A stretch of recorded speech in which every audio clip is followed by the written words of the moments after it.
Hello, everyone, and welcome back to another super cool radio interview. I'm your host, Matthew Thomas. Thank you so much for tuning in. I have a great guest joining me at this time. Coming up on November 14th, Massachusetts-based All Sinners will release their new album entitled We Own the Night. Please welcome, from All Sinners, Mike Golarz. How's everybody doing? It's nice to see you. Mike, thank you so much for hanging out, chatting me. Obviously, All Sinners been very busy with everything, so I'm excited to catch up and chat with you. Well, thanks for having me. So I did kind of want to dive into the new album coming up November 14th, We Own the Night. So obviously, what can people expect from this album? Straight ahead rock and roll, hard rock.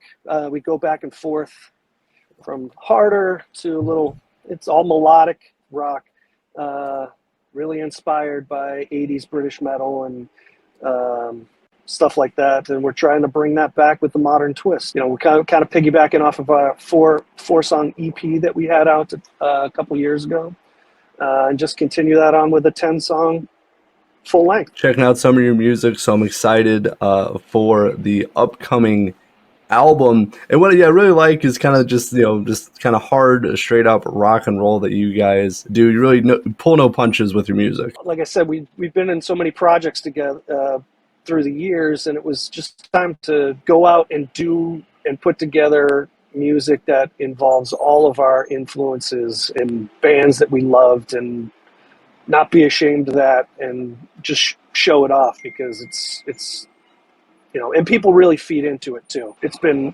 nice to hear the responses to it.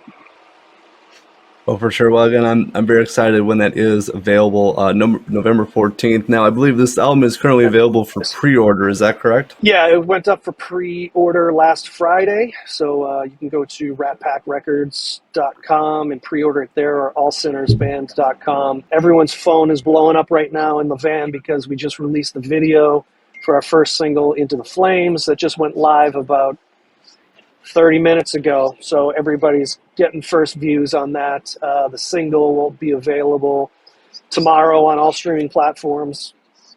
So ball's really starting to roll. So it's good. Oh, for sure. You guys got some great momentum with everything, obviously with the new music, obviously touring as well with some of the shows you guys have coming up. So kind of with that, before really dive into too much, I did want to ask, so what was the writing and recording process like for We Own the Night? Roger, our drummer, has a studio in his house. It wasn't fully finished, but when we decided to start doing this record, we put the studio together, and our producer moved all of his stuff in there. And it was kind of almost like a rehearsal space, recording studio. So it was really comfortable going in when we can get in there to do stuff, as at Roger's house too. So it was very comfortable. And we took about a year to write the material. Nick, our guitar player, writes a lot of riffs, and him and I go back and forth with stuff. So it was pretty fluid. When we would get something done, we would get it down on tape as a demo. Again, because the studio was right in our rehearsal space. And then when it was time to put everything down solid, we went in for a couple weeks straight and just knocked out all the music. And I actually have a vocal booth recording studio in my house.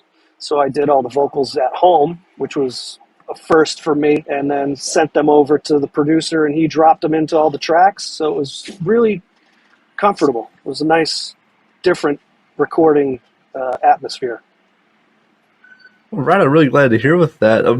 Did you find it easier to with recording things in your house and at a practice space? Yeah. Did you find it easier to write and record this album? Absolutely, especially for me vocally, having the vocal studio in my house finally, because with life and different things going on, it was like I'd get down in the vocal booth and be like, I can't do this right now. I have other shit going on. But then, after dinner, and I'm actually feeling pretty good, I could go down there and mess around with stuff. And then also being a singer, some days you wake up and you're like, yeah, I have a studio day booked, but my voice I'm not really feeling it today. So I didn't have to really go through that. I could go down when I felt good and knock out a couple songs in a few hours, and then go back a couple days later and do background vocals and go back and listen. And then I don't really like that, re-record it at my own pace. So it's a really good experience this time for sure. Well, that is great to hear with everything. And plus, when you're feeling good and you're feeling motivated and inspired, I think it makes, obviously, the recording part a lot easier and more fluid. Absolutely. You're not forced at a certain time to do something.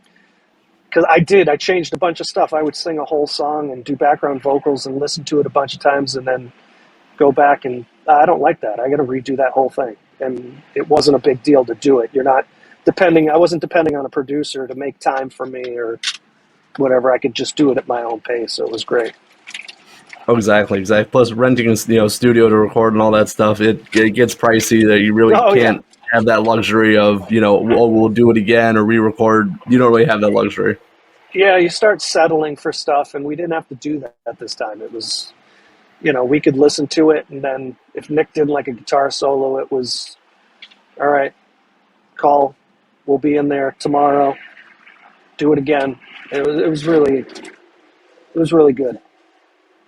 Right on. Well, I'm really glad to hear with all of that. And before we move to the current live music and everything you guys got working on, I did want to ask about the album artwork because that looks amazing. Looks incredible. Thank you. How did that come about? We were tossing around so many different ideas for artwork and stuff like that, and we used the skull logo for All Sinners, and it was just one of those things that I actually have an autographed Kiss Dynasty album on my wall at home, and I kind of got the idea for the four faces from that. I don't know, it just kind of came about. Let's incorporate the skull into everyone's face, and then we gave that idea over to Gene, the guy who does our album artwork for this album, and he kind of just put it together.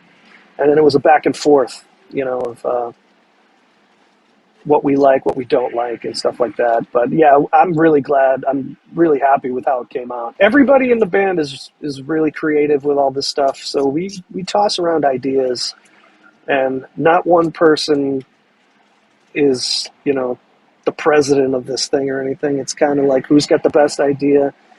I like your idea. I like your idea. Let's put them together, type of thing. And we just work really well together. Everyone's agreeable. No one's a dick. It's great. Everyone in the van's laughing right now. They're like, "You're a dick." I heard some of the laughing in the background. Yeah.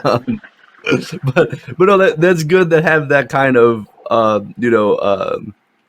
kind of governing system with it. That it just the best idea is what you guys go with. There's no I want to do this just because I want to do it. No, it's like what serves the band the best, and I think that's the best way to do it.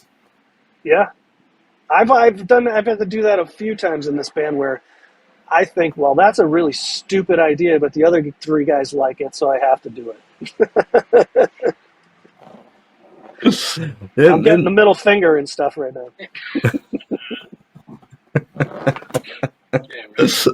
That happens. Hell yeah. All right, so I did also want to talk about the live performance side. As people can probably see right now, you are currently traveling for the upcoming shows. So before we really dive into that, I'm curious for you, what is your favorite All Sinners song to perform live? Oh boy. Well, we've been practicing a lot of these songs from the album. We haven't played them since we recorded them, so we've been working really hard at putting these together now that they've been produced, at replicating them live, so I can't wait to play some of those. But I love playing one of our first songs we started playing live is called Rise Up. Really love playing that one live. High energy. But new album, the title track, We Own the Night, is pretty fun to play live. We started playing that live. And so I'd say those two right now. With the current shows, where can people see you guys live? Tonight at the 84 North Music Venue on Long Island. And then Saturday, we are at the Odeum Theater in Greenwich, Rhode Island.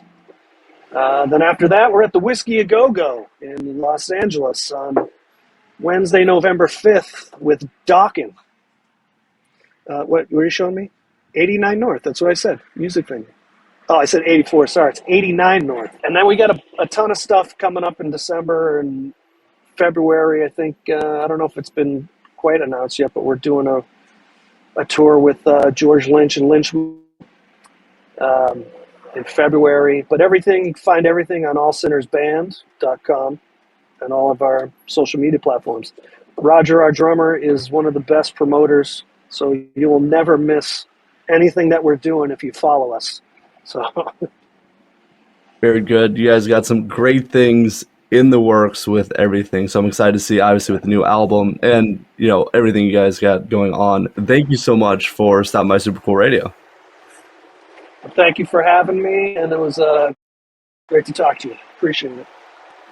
Of course, I will leave some links for All Sinners in the description of this podcast. Please check out and support them. If they're coming to an area near you, make sure to see them live. For Mike Golarz of All Sinners, I'm your host, Matthew Thomas. Thank you so much for watching this episode of Super Cool Radio. And remember, stay frosty.